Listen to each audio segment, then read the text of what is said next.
You can see. I mean, I know that I can take a look at a P&L, and I know I know when a service department's healthy. Yeah. Meaning that they're being intentful. That they are clearly have goals and objectives. There's a consistent line of growth, but nothing that's. And look, the funny thing in the service department, we're not looking for these big mountains and valleys, right? We're looking for just good old fashioned, clean, consistent growth. Correct? Yeah, correct. Absolutely correct. And to do that, you need to look at your competitive environment also. I mean, who are you competing against, and what are the sort of customers that you want to retain? I mean, you have all of the cards, right? So, play them right. Good morning and welcome to another exciting episode of the Coffee with Jason podcast. On today's episode, Jason is chatting with Henrik Janér. They'll be jamming about maximizing on your data, its collection, and how to use it in your marketing efforts. Settle in for some fresh brews and even fresher strategies with your host, Jason Harris. After this quick message from our sponsor. For freshly brewed discussion on automotive sales and marketing, this is Coffee with Jason. The Coffee with Jason podcast is sponsored by Closer's Coffee. For that full-bodied, rich, sweet flavor with a bright acidity. Drink Closer's Coffee, stay caffeinated, and keep on closing. Find out more at closerscoffee.ca. Hey, everyone out there in Podcast Nation. Thank you for joining me on another episode of Coffee with Jason. Now, the guest that I have tonight is going to need a cup of coffee because right now it is 11 o'clock where he is from, and I will let him tell everybody where he's from, a little bit of background. But I'd like to introduce you to Henrik. Henrik, if you want to take a moment, just kind of introduce yourself to the audience and a little background, and then we'll just go ahead and get started here. So hi everybody, it's Henrik. I'm from Finland, so the time is actually 11 o'clock at night here. I have consumed a lot of coffee, so I'm very caffeinated, as you can imagine. So if I start becoming incoherent, Jason, please I'll really back you. No problem. I can do that. Yeah. So my name is Henrik, and let's begin the discussion. I mean. Yeah, if you want to just give us just that quick background of just kind of how you got started in the industry. I know we got a chance to talk a little bit after, before we started this. You spent some time on the road, if you can kind of give us that quick intro, that'd be great. Okay, so that's a good question. So I'm a consultant, and my career started back in, I guess, 2007. That's when I started consulting. So I haven't exclusively consulted automotive companies, but for some reason, being where I'm from, it was either the paper industry, the forest industry, or then automotive. So I was the automotive or forestry guy. Probably picked a good one. Yeah, and so for some reason I got involved with auto. So during those early years, I consulted a lot with budgeting systems. So my best friend was the controller or the CFO at the dealership, and did a lot of work there with the financial processes and so on. And then I decided I wanted to take a look at the customer side of things and basically customer data warehousing and customer analytics. Those are topics that I was really interested in. So I switched jobs, and then instead of doing like 10 to 20 dealer groups, I did 1 to 2 really large ones. So yeah, that's how I then transitioned over to more of the marketing side of the dealer business. We had a chance to talk a little bit earlier before we started the live here, and we got to talk about the service department, which is just the whole fixed ops area of the dealership has got so much of my love. I mean, for the part of the dealership that generates well over 50% of the gross profit, yet only gets 5% of the actual marketing efforts, always kind of draws a little tear to my eye when I see that happen, especially when there's just so much bloody opportunity out there, right? Yeah. And I don't think it matters on what part of the world you're in, it's still the same thing.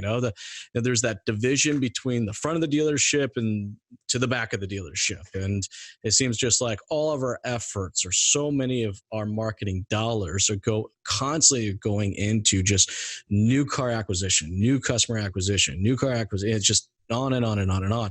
Yet where we actually make our profitability is in the back. So, let's get the conversation started there, and we can start talking strategy about helping out that service department, bringing them some more money. Yeah, that's a good starting point. And I think, maybe, well, this isn't an academic discussion, so we're gonna jam. So Yeah. Basically, if we start with strategy, if you want to, let's say, a customer-centric strategy where you focus on the whole customer life cycle, or that whole lifetime at the dealership, where you get the regularity is in the service department, right?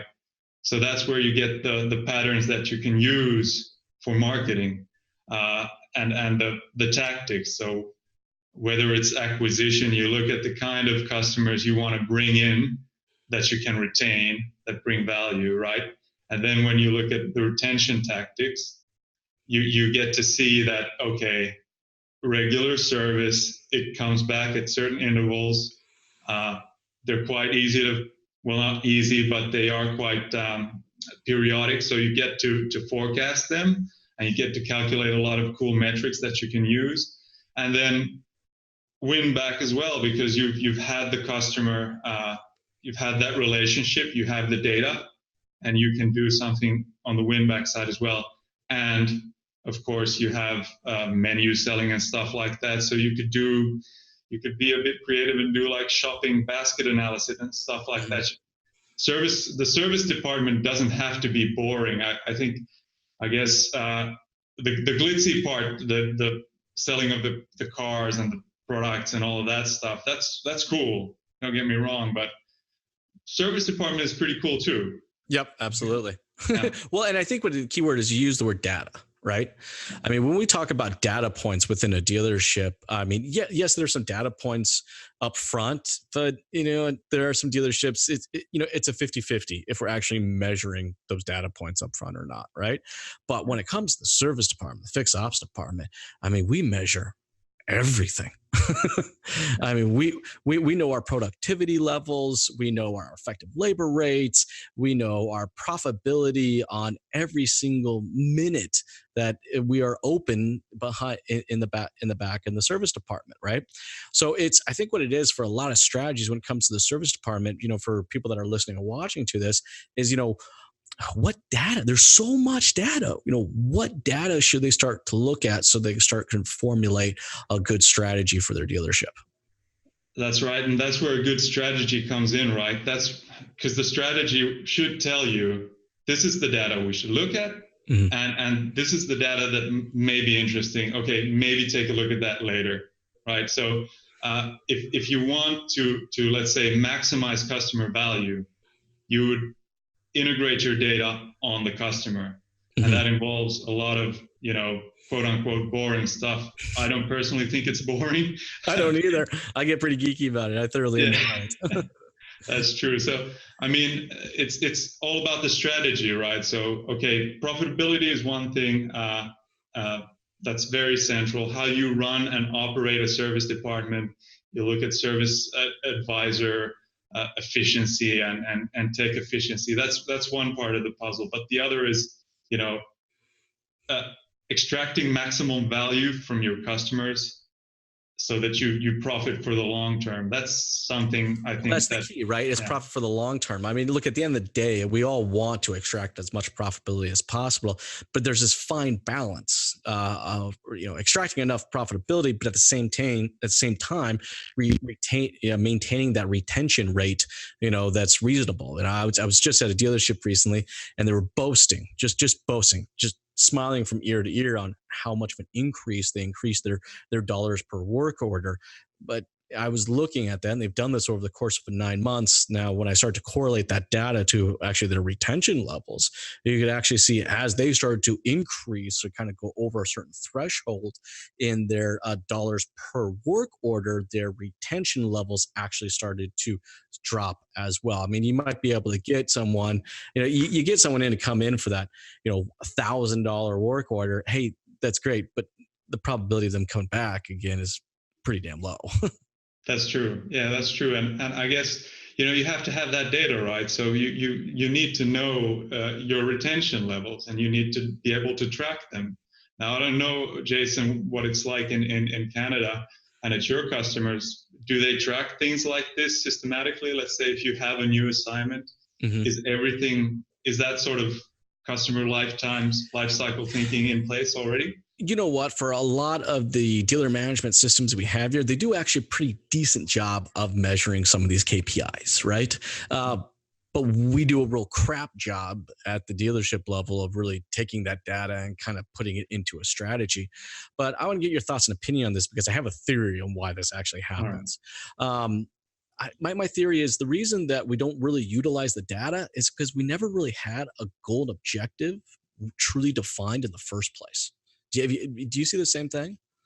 Yeah, that's true. I mean, and okay, so if we move over to some of the techniques and the stuff you use, you have everybody's talking about AI, and before that it was big data and yada yada yada.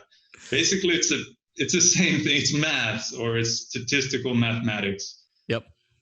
It doesn't matter. So you sort of, if you're new to it, I guess like a dealer would be, you could get blinded by, okay, is the goal to start then like implementing these as fast as we can, or should we try a basic model first and see how that develops, and what is our goal? So let's say a dealer should know what their churn rate is for the service department. There's no question about it. They should know that. They should know that by just looking at the data. And if they have that answer in the DMS, fine. If they don't, they need to look at the operations codes in the DMS and really start looking at regular service. What is that regular service that you need to know? And can you look at other op codes as well, where you have a reason to contact the customer and bring them in. So I agree. I mean, I think if we start talking about like daily activities, I mean, I am still amazed on how many single line work orders I see in this industry, which always kind of blows my mind, because I don't know of a vehicle that really requires a single line. I mean, vehicles aren't designed anymore just to get an oil change. There is definitely more maintenance to it. In fact, a regular maintenance is not a single line work order, yet we're just plagued with this industry of it's like almost like acceptance of mediocrity. But the person who actually ends up losing here is actually the customer.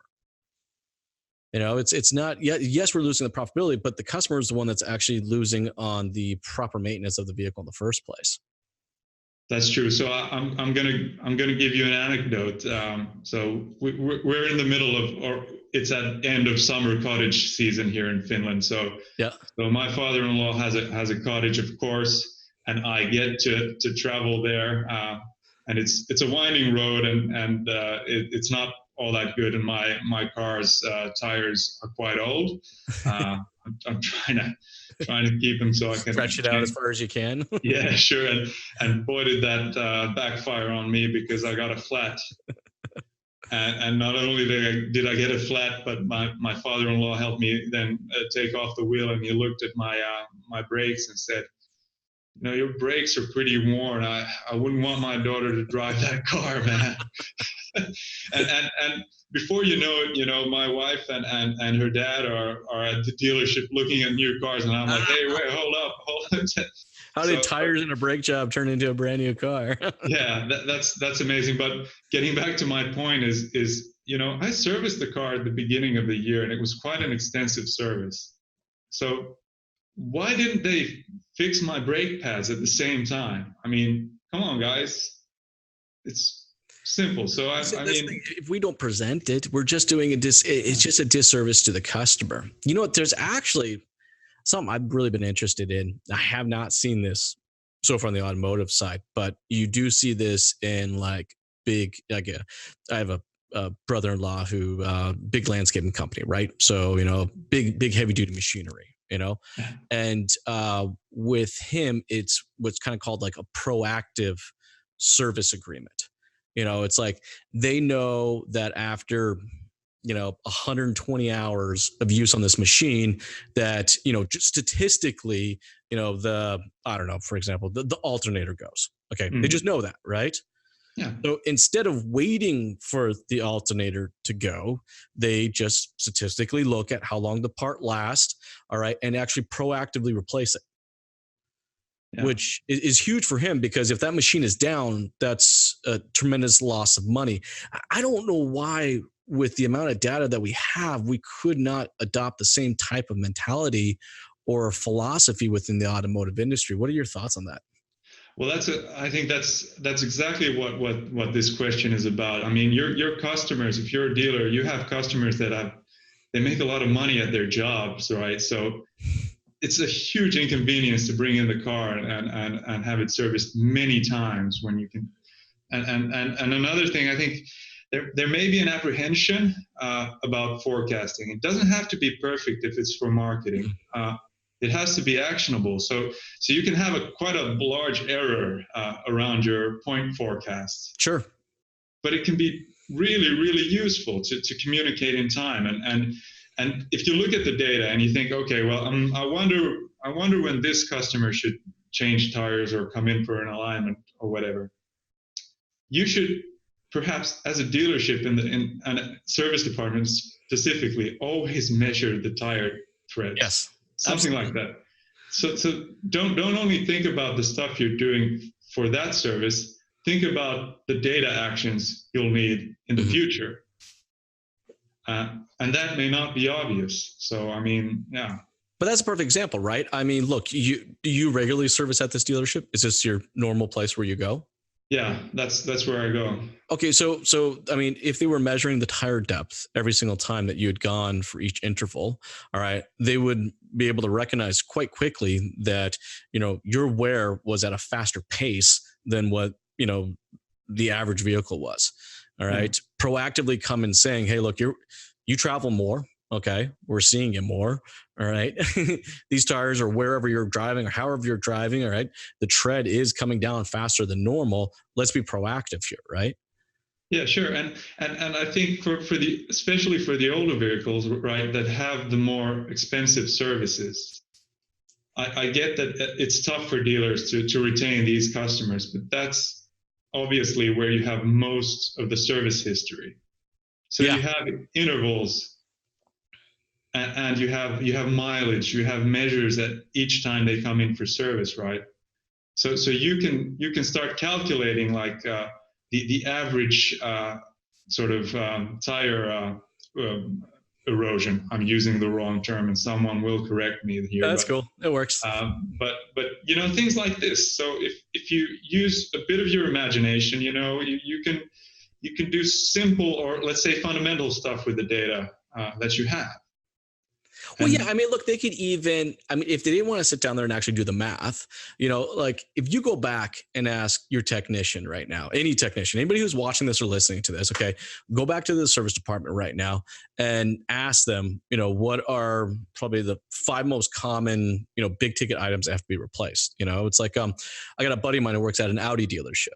All right. And the old 4.2 liter V8s, all right, had a timing chain on it. And almost like clockwork, literally like clockwork, at 140,000 kilometers, that timing chain would become an issue. And if it wasn't addressed, could become a catastrophic issue with the engine. Well, like if the dealership knows this, the technician knows this. I mean, I just remember him telling me this story where, a customer called in and, literally the first question out of the guy's mouth was, how many kilometers do you have on it? He responded, he goes, I already know what your problem is. I'll schedule you in right now. Well, if you already knew that I was going to have this problem, why the hell am I calling you?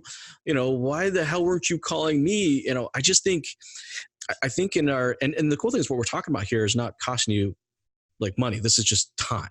To be proactive is just time, but the ROI, not only in dollars and gross profit, but also just in customer experience is astronomically high. Yeah, absolutely. That's so true. And I mean, you don't have to dig deep in the service department to find themes like this. It's like, they all know it, right? It's like, which I'm trying to think of another one that's real popular. I got a bunch of Chrysler dealerships I work with. And it's like, if you ever driven a Dodge Grand Caravan, all right, the brakes only last a year. It doesn't matter. It doesn't matter how much you drive it. It doesn't matter what you do with it. They will only last a year. That's it. Right. But I think that's one great strategy. And I think that's dealerships using their data, in a way that is just going to bring them huge value. But I know there are a bunch of other strategies. What are some of the stuff that you're usually working with your clients?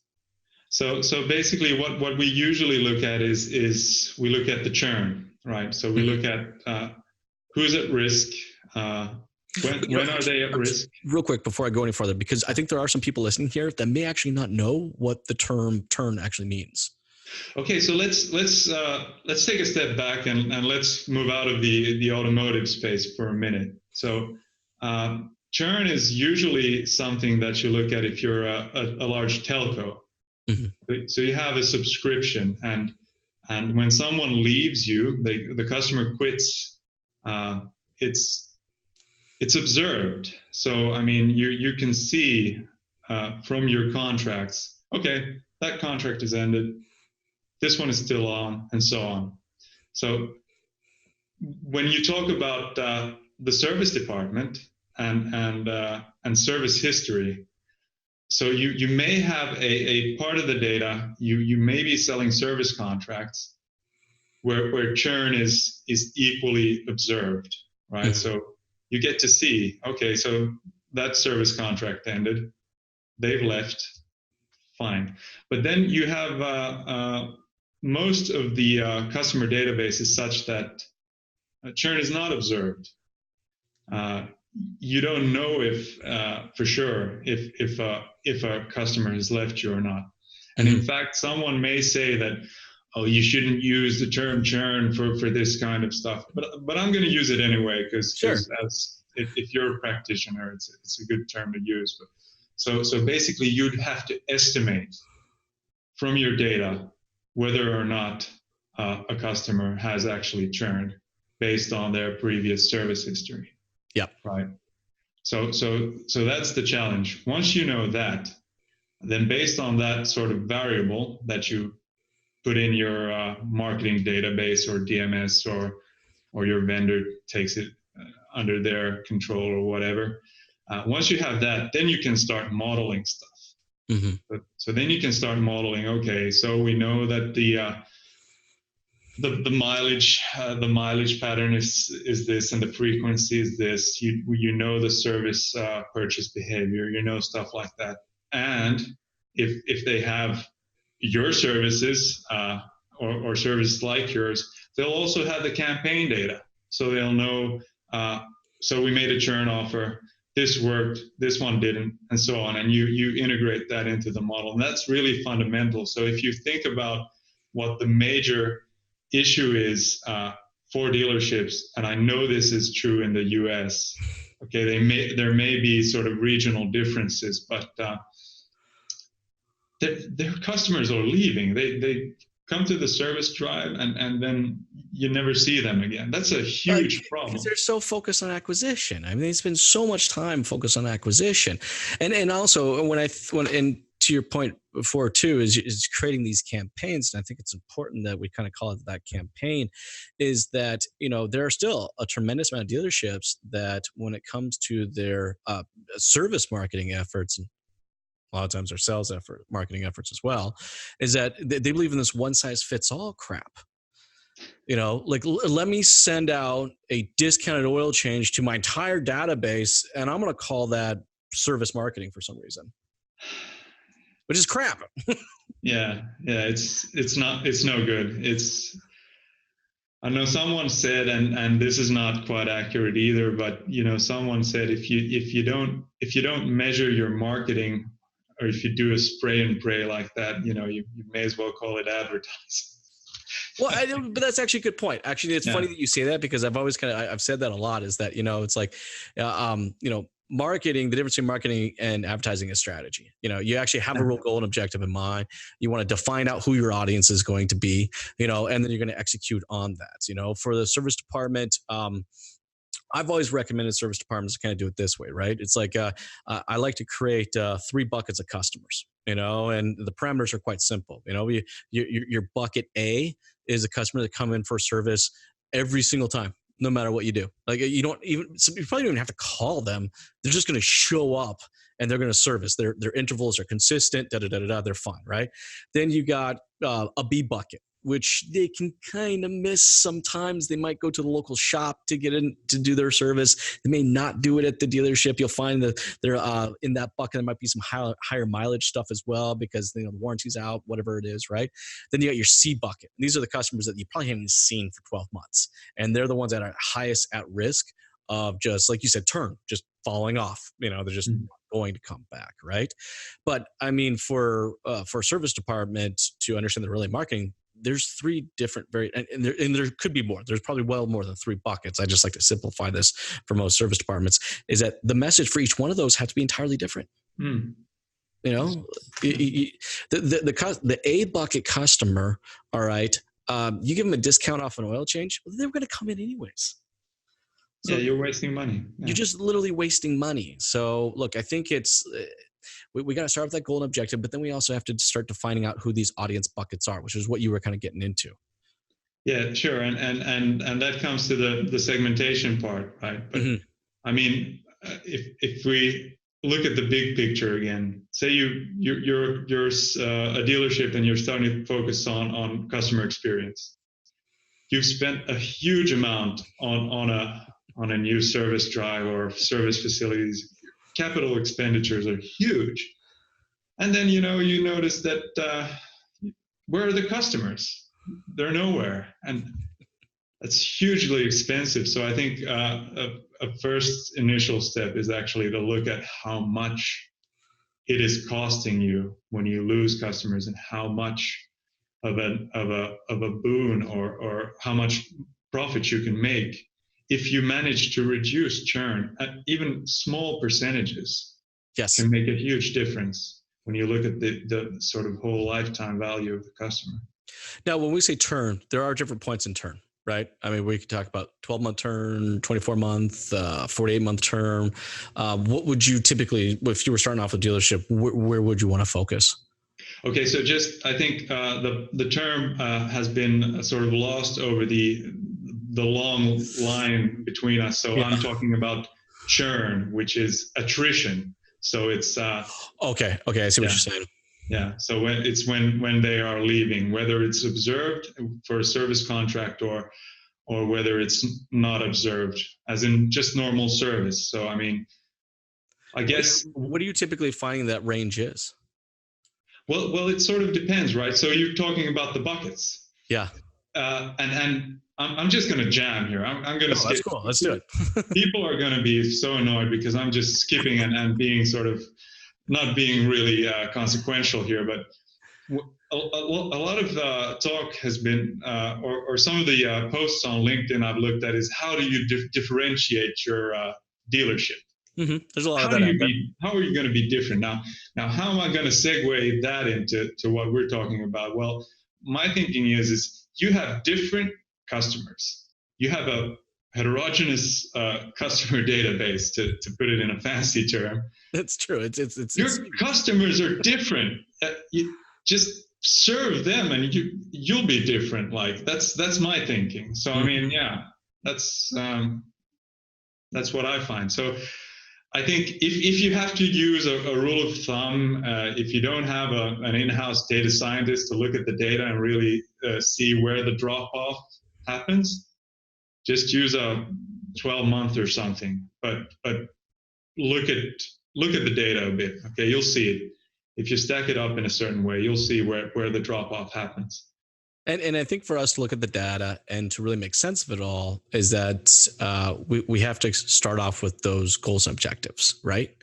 Because once we've clearly defined those, then we start dig. It makes sense because the goal and objectives is consistently giving us a direction into what data we should be looking at, how we segment the data, so on and so forth. Just hypothetically, let's say you're working with a new dealership. Right. Yeah. I mean, look, the amount of low hanging fruit can be astronomical in some cases, right? It's just literally tons of opportunities. What would you say would be, the top three opportunities or maybe goal and objectives that you would create, for a new dealership if you were working with them? So for a new dealership, I would look at, and this is going to be a bit boring. I would look at building a sort of a data dictionary. I'd look at how their technicians and service advisors, service directors, service staff basically is entering data into the system. And I'd look at if they've changed versions or changed DMSs, how that's affecting. And so that would be number one. And once I had that in place, I'd look at, at these really core variables that you need for modeling. I'd look at calculating different variables that you can then use for modeling. And then number three, I'd look at how do you use this data for marketing? What are the marketing systems you have, and what are the quick wins? So usually that means reducing churn, but it can be something different. It can be a simple service forecast, like how many days till they should be coming in for the next service, something like that. So I mean, yeah. And would you say kind of that initial marketing efforts are very one-to-one? Yeah, could you sort of explain what you mean? One-to-one, so directly. So email marketing or text marketing or just straight up picking up the phone? Yeah, well, ideally you would perhaps have a preferred channel, right, in your data. What would the customer, how does the customer prefer to be marketed to? Now, I don't know what it's like with the email open rates in North America at the moment, but that could be something quite simple. You could start with the email, perhaps. I'm curious how they suck here, by the way, email open rates. I mean, it varies on the dealership, obviously, and how clean their database is, and if the database has been abused or not. But it can range anywhere from 10% up to, on the higher end, 25%, 30 maybe. There's occasionally you'll find a unicorn that's just, they were really good at capturing the data. They never really did it. They never really abused the data, the database, and we can see open rates of north of 40. What kind of open rates are you seeing where you're from? Well, that also varies, but I think somewhere around the 40 if it's relevant. So I mean, yeah. So you're a bit higher than we are. Yeah, I'd say yeah. So we use a lot of email. Okay, that makes sense. But yeah, that's true. So email is still viable over here. What about text messaging? You guys doing a lot of text messaging marketing? Yeah, use that also. So lots of platforms that have those integrated as well. But I think the main point is you need to communicate with the customer in time. Yes. So I think one of the cardinal sins is you know this stuff. You should know how you have marketed before something happens, like before they leave. Have you previously sent out a campaign, communicated with them, done anything to prevent that from happening? And if the answer is, well, I don't know because I don't record marketing actions here, I can't, tabulate that stuff, then do that first. And I guess the brutal truth is that you need to have you need to get your data quality. And if you're using a lot of different systems, like for the service department, you don't have everything in just one DNS. You need to look at sort of the concept of master data, where if you have a customer that's in many different systems, then that customer needs to be recorded uniformly. So, I think the one thing that's kind of interesting, the way we're talking about our database, you can see if you guys are watching this video or listening to us speak, is that both of us are putting a tremendous amount of value on this data. And I hate to say it, but I don't necessarily think a majority of dealerships really understand from a financial perspective what they're sitting on. Yeah, I think it's true. I think one of the catchphrases is that you've seen in some of the vendor marketing is, "Did you know you're sitting on a gold mine?" So I mean, there's a truth to it, though. I mean, there really is. Yeah, I think there's a truth to it, definitely. And one of the concerns I have if I'm going into a new dealership is, what's the data quality going to be like? Is it going to be shit?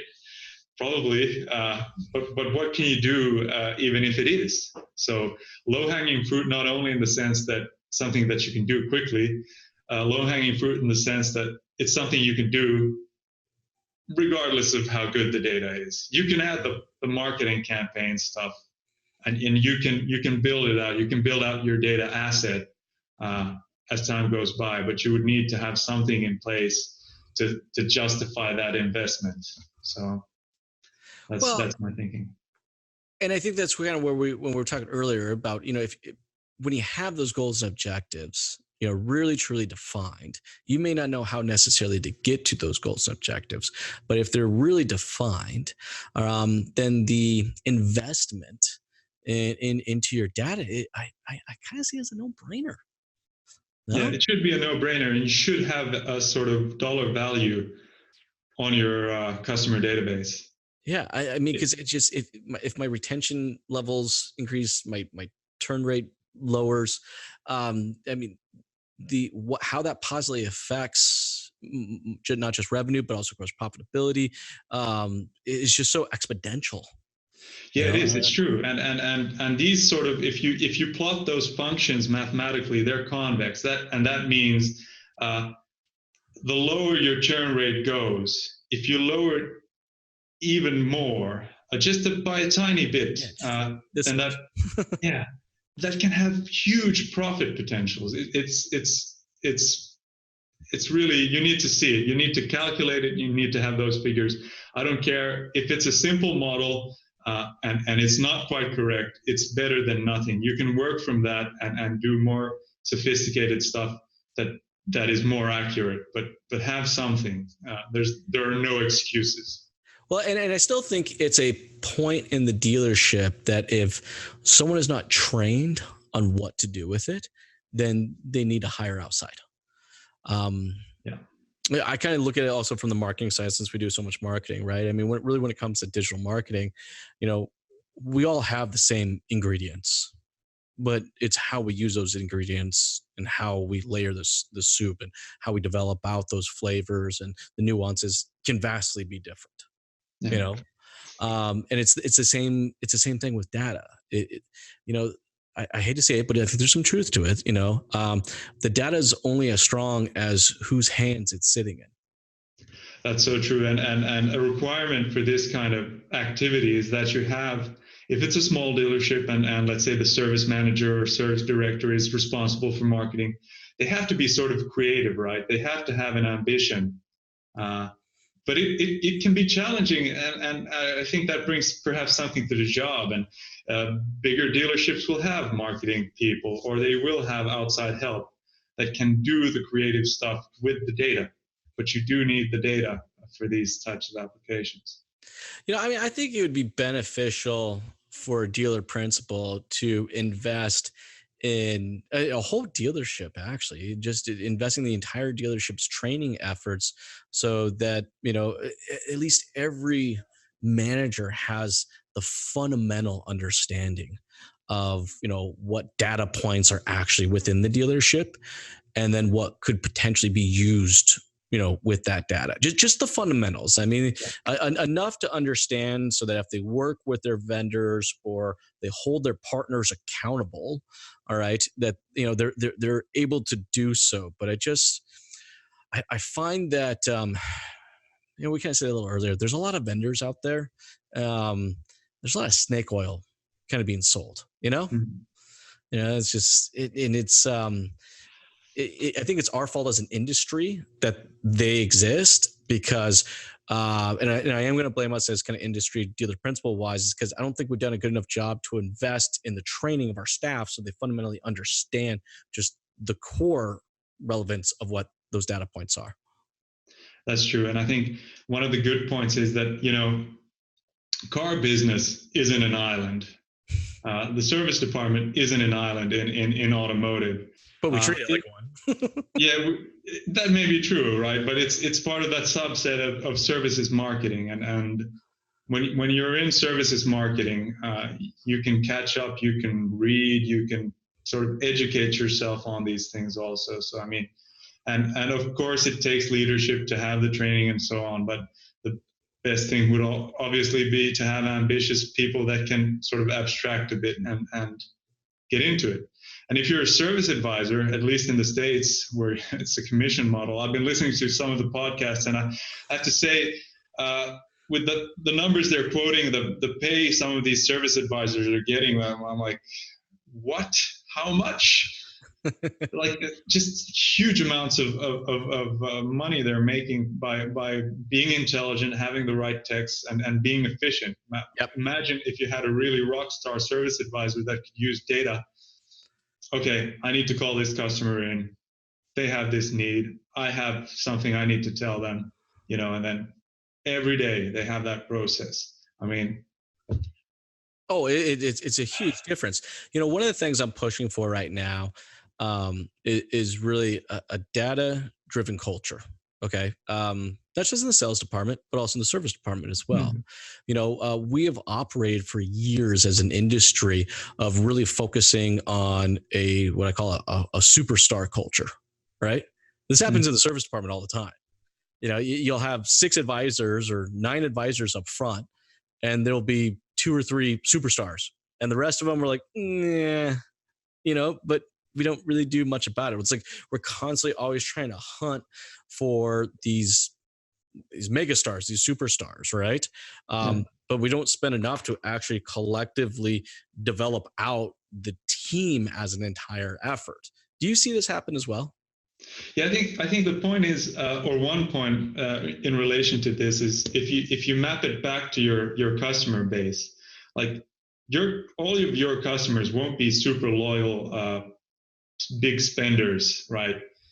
Most of your customer base will be made up of just basic customers that you can retain, and you need to have that bulk in place, and you need to fix that leaky bucket, and you fix it by using your service staff. You don't need rock stars for that part of the business, right? So you need to have those people in place. You need to have proper processes, because people change jobs. It's a fact of life. And if you have the process and you have the data to support those processes, you'll be in a much better place. It's a big question, but I mean, that's how I see it. No. I think that's true pretty much here as well, right? It's just, what I think it comes down to, the more I think about this, is, especially in the service department, it's just how intentful we are with our time. I was talking to someone else earlier a little bit about this as well, and it seems to be kind of a consistent theme, is that, as service managers, we're really firefighters. I mean, we walk into the dealership within, I don't know, within 30 minutes of being there, there's like 7 fires on our desk, literally in flames, and we're trying to put out, those fires. So I hate to say it, but the excuse is that I'm not able to be proactive in my efforts because I'm constantly having to be reactive what's in front of me every day. But I think that at the core is just because we don't really schedule it out. We don't plan. We don't create a routine. Do you see that? Do you see that happen as well? I see that happen where you have these high points, seasonal high points, right? Where you have a lot of fires. But then, you've been in business for a long time. You will have those like valleys.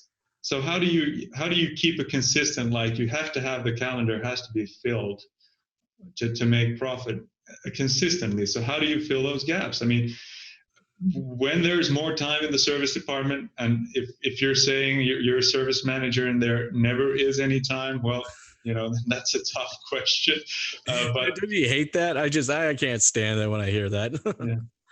So, I mean, yeah, basically you need to map out your activities, and not just day to day. You need to map it out for the whole year, right? So what will be your development projects for like this fall, or what will you develop this spring, like stuff like that, or the next 3 months or something like that. I mean, the dealerships that are good at doing that, I mean, you can see it in their data, right? Like you can see. I mean, I know that I can take a look at a P&L, and I know when a service department's healthy, meaning that they're being intentful, that they are clearly have goals and objectives. There's a consistent line of growth, but nothing that's. And look, the funny thing in the service department, we're not looking for these big mountains and valleys, right? We're looking for just good old fashioned, clean, consistent growth. Correct? Yeah, correct. Absolutely correct. And to do that, you need to look at your competitive environment also. I mean, who are you competing against, and what are the sort of customers that you want to retain? I mean, you have all of the cards, right? So, play them right. I think that's great. That's a great way to finish it off. You got the cards, play it right. Henrik, thank you so much for taking the time to jam with me today. This was a lot of fun. For everybody that's listening to this and watching this, and they would like to learn more about what you do and connect with you, what's the best way to do so? So you can connect with me on LinkedIn. That's probably a good way. I'm developing out my web pages now at examplecar.com. So my ambition with those web pages is to show more examples, because this stuff can be quite sort of difficult, I know. And it's what I found, it's quite difficult to provide easy examples of it. So those web pages are still under development. But yeah, you can connect with me on LinkedIn and we can start a conversation. So yeah, that's probably the best way. That's awesome. Hey, thanks again, Henrik, for taking the time. I know it's late. We'll let you go to bed, but I really appreciate you taking the time to jam with me today. Well, you too, Jason. Thank you very much, and I hope you have a great evening over there. And speak soon. Thanks. You too. Yeah. Bye. We covered a bunch of great topics today. What stood out most to you? Be sure to let us know in the comment section below. And don't forget to like the post and share it to keep the conversation going. You can follow Jason on all social media platforms by following Strategy with Jason. You can find him pretty well everywhere you can share content. I hope we were able to get you thinking. And until the next time, this has been Nathan with Digital Dealership Solutions. Have a great day.